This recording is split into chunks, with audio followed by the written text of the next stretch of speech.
अस्सलाम वालेकुम जी, मेरा नाम वसीम मलिक है। आज तारीख़ है 7 अक्टूबर 2024 और इस वक्त जब मैं ये वीडियो रिकॉर्ड कर रहा हूँ वक्त हो रहा है 9:42 का। मामला है KPK के वज़ीर आला अली अमीन गंडापुर का। जिस तरह वो KP हाउस से पेशावर पहुँचे उस हवाले से अब वो चीज़ें अनफोल्ड होना शुरू हो चुकी हैं। कुछ इंकशाफात जो हैं वो आज के रोज़ सामने आए हैं जिससे बज़ाहिर ये लग रहा है कि अली अमीन गंडापुर जो हैं उन्होंने ना सिर्फ इमरान खान अपने कारकुनान बल्कि पूरी पाकिस्तान तहरीक इंसाफ को धोखा दिया है। उसकी जो बुनियादी वजह वो ये है कि अब तक की जो तफसीलात सामने आई हैं कि वो किस तरह पेशावर में पहुंचे और जो अली अमीन गंडापुर गुज़श्ता रोज़ अपनी तकरीर में बता चुके हैं वो दोनों आपस में 180 के एंगल पर मुख्तलिफ चीज़ें हैं। अली अमीन गंडापुर की गुज़श्ता रोज़ की जो तकरीर थी अब उससे मुतालिक सवाल पैदा होने लगे हैं कि उन्होंने किस तरह से झूठ बोला। और ना सिर्फ उन्होंने अपनी तकरीर में जो बातें की उसके बाद उनकी मुलाकात होती है सहाफ़ी इमरान रियाज से और उसके बाद इमरान रियाज साहब आकर व्लॉग करते हैं और उसमें जो अली अमीन गंडापुर की कहानी बताते हैं।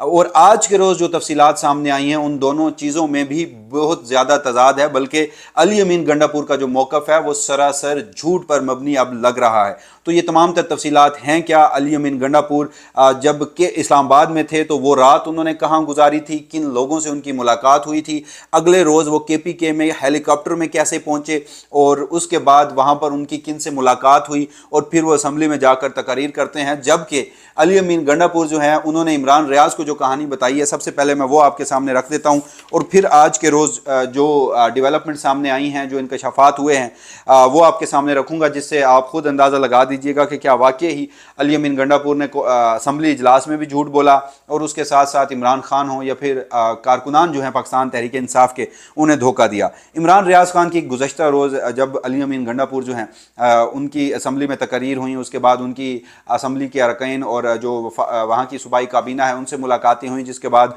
इमरान रियाज जो हैं वो उनसे अली अमीन गंडापुर से मुलाकात करने पहुँचे। मुलाकात के बाद इमरान रियाज ने उस मुलाकात का अहवाल जो है वो अपनी वीडियो की सूरत में जो सामने रखा उसमें जो अहम तरीन बातें थी वो मैं आपके सामने रख देता हूँ। इमरान रियाज साहब कहते हैं कि गंडापुर KP हाउस में एक सिक्योरिटी की जो चौकी है, यानी कि दीवार से जो ऊंची चौकियां होती हैं अक्सर जो इस तरह के हसास मामलात होते हैं, मुकामात होते हैं, जो चौकी दीवार से ऊंची बनी हुई थी इसमें छुपे रहे, बारिश में वहीं लेटे रहे, वहां आधी रात गुजार दी, फिर अकब के गेट से निकलकर मारगला रोड पर गए। इमरान रियाज मजीद अपने व्लॉग में बताते हैं कि वहां से ट्रेल 3 से हाइकिंग करते हुए अली अमीन गंडापुर मोनाल तक पहुंचे। मोनाल पहुंचकर वो दूसरी जानिब पहाड़ी से जब उतरे तो वहां पर एक गाड़ी रोकी उन्होंने और उसमें बैठकर पहले वो हरीपुर, फिर एबटाबाद और फिर शांगला से होते हुए सवात मोटरवे पहुंचे और वहां से फिर वो मर्दान वाली साइड से होते हुए कर्नल शेर खान इंटरचेंज से बरास्ता पेशावर पहुंचे और वहां पहुंचकर पता चला कि KP असम्बली का जो इजलास है वो हो रहा है, जिसके बाद वो वहां गए और उन्होंने तकरीर की और अपनी सारी सूरत हाल बताई।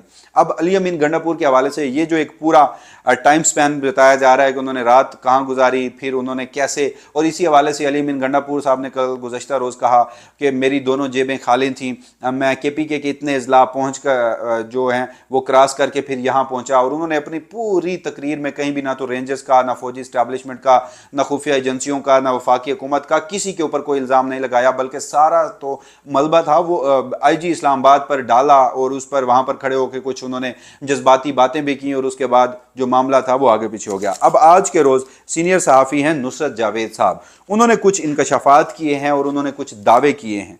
वो उनके जो दावे हैं वो अली अमीन गंडापुर साहब जो हैं उनके दावों से सरासर मुख्तलिफ हैं और उन्होंने इस बात का इंकशाफ किया है कि इनकी जो खबर है वो बिल्कुल दुरुस्त है और ये झूठ पर मबनी नहीं है। और उन्होंने अपने ज़राए के वाले से बताया है कि बड़े मुसद्दका ज़राए हैं। तो इमरान रियाज साहब वाली जो कहानी है अली अमीन गंडापुर वाली वो तो आपने सुन ली। अब ज़रा नुसरत जावेद साहब वाली सुन लीजिए। उसमें नुसरत जावेद साहब आज कहते हैं कि अली अमीन गंडापुर साहब जो हैं वो KP हाउस में दाखिल होते हैं और उसके बाद KP हाउस से निकलते हैं और F6 में वो कहते हैं, जो लफ्ज़ वो इस्तेमाल करते हैं वो मैं आपके सामने रख रहा हूँ। नुसरत जावेद साहब कहते हैं कि अली अमीन गंडापुर KP हाउस से निकले, लड़कियों का कॉलेज है F6 के करीब, उससे आगे जाएं तो वहाँ पर बड़े लोग जो होते हैं ना उनके कुछ सेफ हाउसेज होते हैं और आम लोग जो हैं वो ये शुमार करते हैं कि ये जो सेफ हाउसेज हैं ये एजेंसियों के हैं। तो नुसरत जावेद साहब कहते हैं कि अली अमीन गंडापुर साहब उस सेफ हाउस में पहुंचे, वहां बैठे रहे, उनके दोस्तों से गपशप हुई और उसके बाद फिर वो नुसरत जावेद साहब कहते हैं कि ये बिल्कुल वही जगह है जहां गुज़श्ता बार इस्लामाबाद का जो संगजानी का जलसा था, जहां अली अमीन गंडापुर आए और इस तरह वो 24 घंटे लापता हो गए थे और उसके बाद वो KPK में जाकर नमूदार हुए थे। तो लास्ट टाइम भी वो वहीं इसी सेफ हाउस में ही गए थे। जिसके बाद नुसरत जावेद साहब कहते हैं कि उसी सेफ हाउस में अली अमीन गंडापुर साहब जो हैं उन्होंने अपनी मर्जी का, अपनी पसंद का जो खाना है वो ऑर्डर करवाया और खाना जो है वो अगवान रेस्टोरेंट से ऑर्डर करवाया। और फिर नुसरत जावेद साहब कहते हैं कि ये जो अगवान रेस्टोरेंट है ये इस्लामाबाद के पहले 1-2 जो अगवानी रेस्टोरेंट थे उनमें से एक है।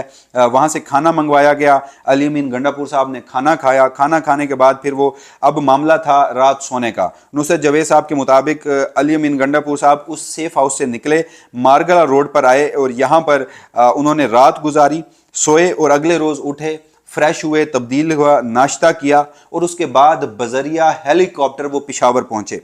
जिसके बाद नुसरत जावेद साहब कहते हैं कि जब वो पेशावर पहुंच गए तो उसके बाद उन्होंने पेशावर में अहम गैर सियासी मुकाम पर खाना खाया।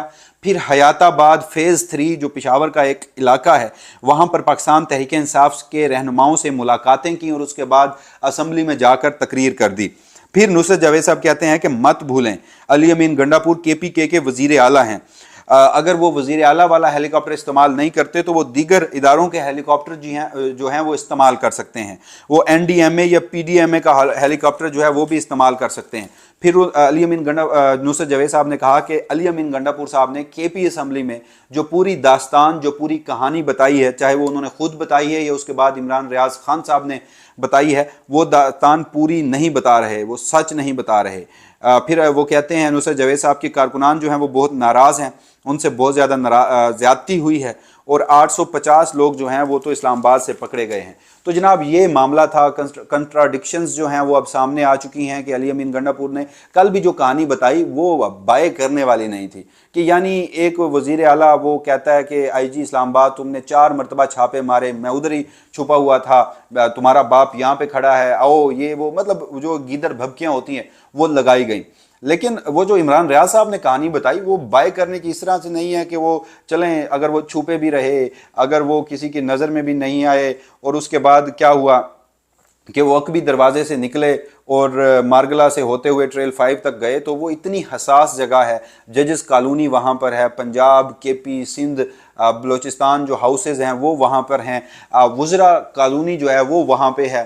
तो उसके साथ साथ वहाँ पर जो दीगर हसास इदारों के कुछ मामलात हैं वो भी वहाँ पर हैं। तो उतनी हसास जगह से वो शख्स अकबी दरवाजे से निकला हो, फिर वो ट्रेल 3 से रात के वक्त में ट्रेल 3 से मोनाल तक पहुंचा हो, यानी कि 3 से 4 घंटे की हाइक की हो बारिश के मौसम में रात के वक्त, और उसके बाद क्या हो गया हो कि वो मोनाल पहुंचा हो और वो दूसरी तरफ से उतर भी गया हो और उसके बाद उसने गाड़ी पकड़ी हो और फिर वो इस तरह रास्ते तब्दील करता करता गाड़ियों में पहुंचता पहुंचता KP हाउस में पहुंचा हो। तो ये स्टोरी बाय करने वाली नहीं थी। तो अब दूसरी तरफ की जो स्टोरी है वो अब आपके सामने मैंने नुसरत जावेद साहब वाली रख दी है, तो इससे अब जो पिक्चर है वो मजीद क्लियर होने लग गई है। और इस तरह पाकिस्तान तहरीक इंसाफ के जो लोग हैं वो भी इस हवाले से मुकम्मल खामोश हैं।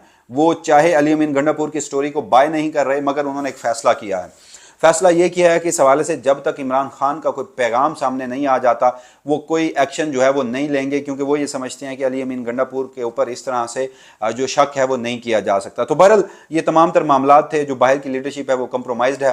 पहले इस्टेब्लिशमेंट की जानिब से बज़ाहिर PTI के लोगों को डिस्पर्स किया गया, ये पूरा एपिसोड खेला गया, जिससे पाकिस्तान तहरीक इंसाफ के जो कारकुनान थे जो यहाँ एहतजाज की कॉल और फिर मुकाम पर पहुंचने में कामयाब हुए थे और at the 11th hour Ali Amin Gandapur की जानिब से ये इकदाम लिया गया।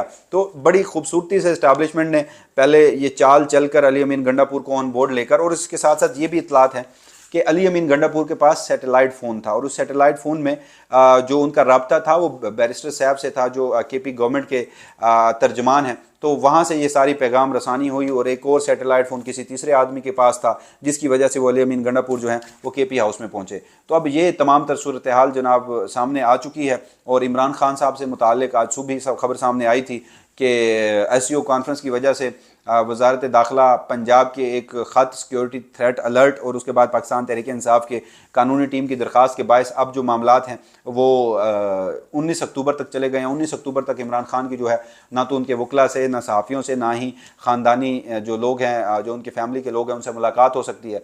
तो अब अली अमीन के इस गंडापुर के इस इकदाम से देखना यह है कि अगर कुछ लोग ये भी कह रहे हैं कि बातचीत का सिलसिला शुरू हुआ था और अब इस हवाले से मुख्तलिफ सहाफ़ी जो हैं वो खुलकर बोलने लग गए हैं कि अली अमीन गंडापुर जो हैं वो कहानी जो बता रहे हैं वो बिल्कुल दुरुस्त नहीं है।